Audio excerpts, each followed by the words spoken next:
he becomes a madhyam adhikari. Madhyam means medium, in the middle. Madhyam. So actually madhyam adhikari is a very advanced stage.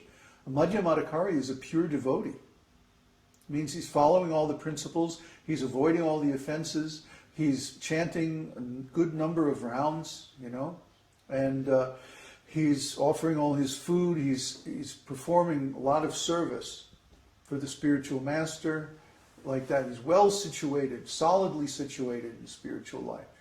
Yeah, he's read at least Bhagavad Gita, Srimad Bhagavatam, like that. He's studying, he's getting deeper into the philosophy.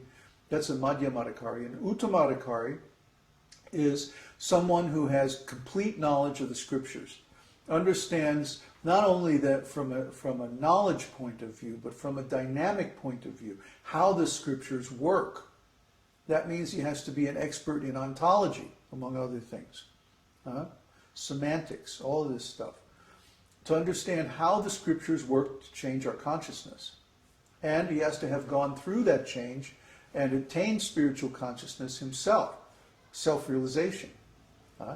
Then he is in a position to explain everything properly from his own experience. That's Uttama Adhikari. And confirm it with the scriptures, because he knows the scriptures well enough.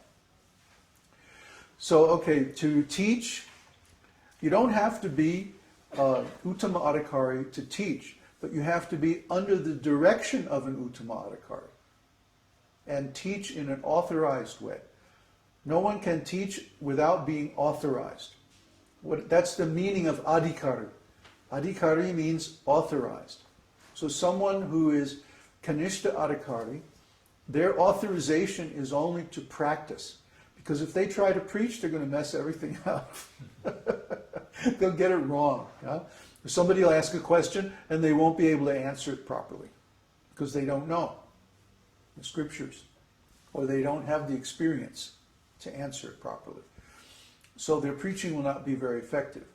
The Madhyama Adhikari can preach, but preaches under the direction of an Uttama Adhikari.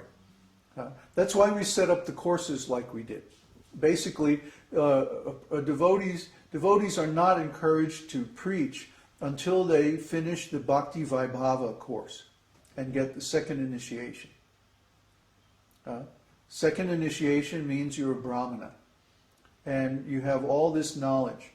And when you have that knowledge, then you're authorized to preach. But still you have to preach under the direction of an Uttama Adhikari, a self-realized soul. So basically we can say Kanishta Adhikari means from the beginning up through the Bhakti Vaibhava. Then when one graduates from Bhakti Vaibhava, he's a Madhyam Adhikari. He knows the whole process and he's performing all the process properly. Then when one graduates from Bhakti Vedanta, he's considered Uttama Adhikari, master teacher. And he can teach or preach independently. And then we have even one more level beyond that, Bhakti Sarvabhauma. Bhakti Sarvabhauma means a world teacher, master teacher or acharya, who's authorized to initiate. So all those levels are there so that we have clear standards for each of the three levels of devotional service. And as you advance further, you get more and more responsibility in the community also. See, when people just start out, we don't give them any responsibility because their duty is just to study and practice and become expert. But this takes a long time. It's not going to happen overnight. It's not even going to happen in 5 years. It takes a long time to build up this expertise. There's a lot of knowledge there. If it wasn't such a big job, then it wouldn't be such a valuable undertaking. Just like if you want to become a doctor. One time we were at this seminar in Mexico, and I had told the story about how I went to the jungle and just chanted for 6 months, and that's how I became self-realized. And somebody asked the question, well, how could you spend 6 months just chanting? Why he's got so cruel? Huh? Why is God so cruel? Is he said like that? Yeah. Oh, what a rascal. And I know this guy is a doctor. So I said, well, how long did it take you to become a doctor? And he said 10 years or something like that. Huh? Well, yeah, he's a rascal. But anyway, even if you go to regular medical school and all like that, it's going to take at least 10 years to become a doctor. That's just material. Yeah. So I said to him, but that's just material. Which is more important, your material occupation or your worship of God? And he had to admit, well, worship of God is more important. So then you're going to complain about spending 6 months worshiping God when you spent 10 years in medical school? Come on. That's completely backwards. It ought to be the other way around. You spend 6 months learning how to be a doctor and you spend 10 years learning how to be a devotee of God. That's really the thing. So we spend not only 10 years, but 20 years or 30 years just studying. It took me more than 20 years to master this philosophy. Of course, I had a handicap that I was in an association of people who didn't understand the scriptures very well. And because of my position, I had to hear from them. So it took me a long time to erase the wrong understandings that I was hearing from the other devotees and come to the correct understanding independently. If you become a student in our group, you won't have that problem because you're going to be guided from the beginning to understand things the right way. You won't have to backtrack and restart from the beginning like I did so many times.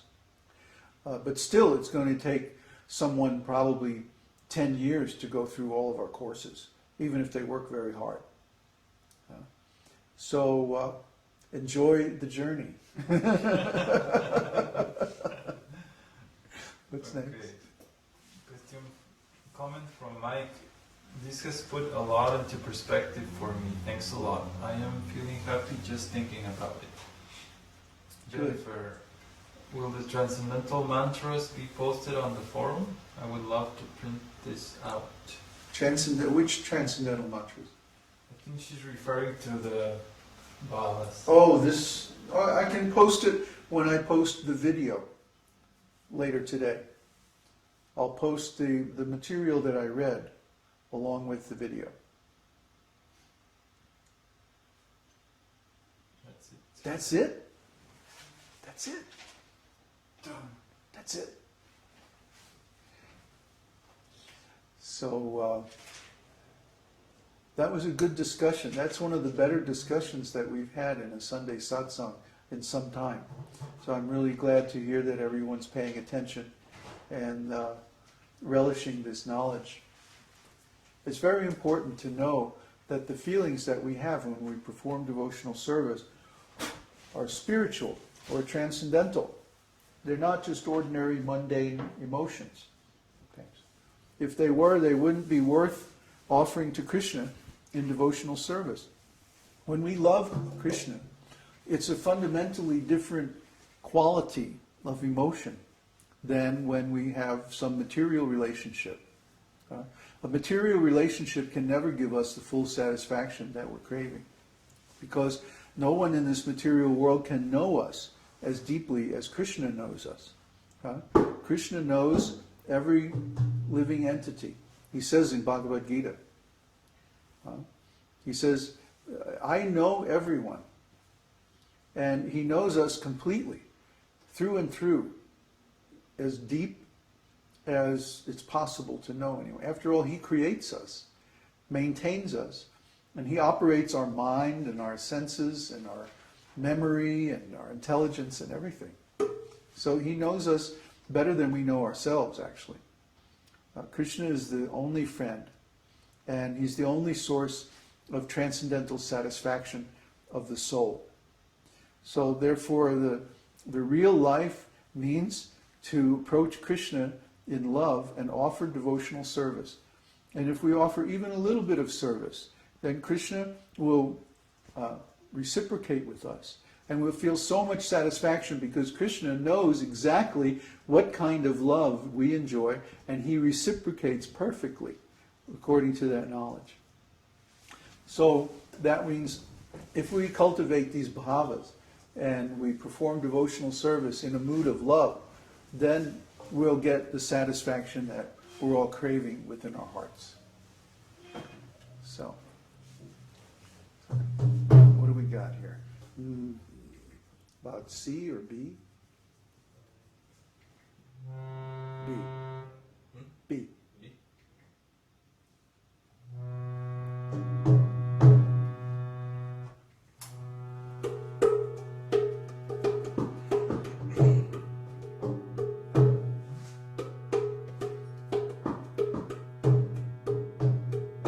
Namaste Narasingha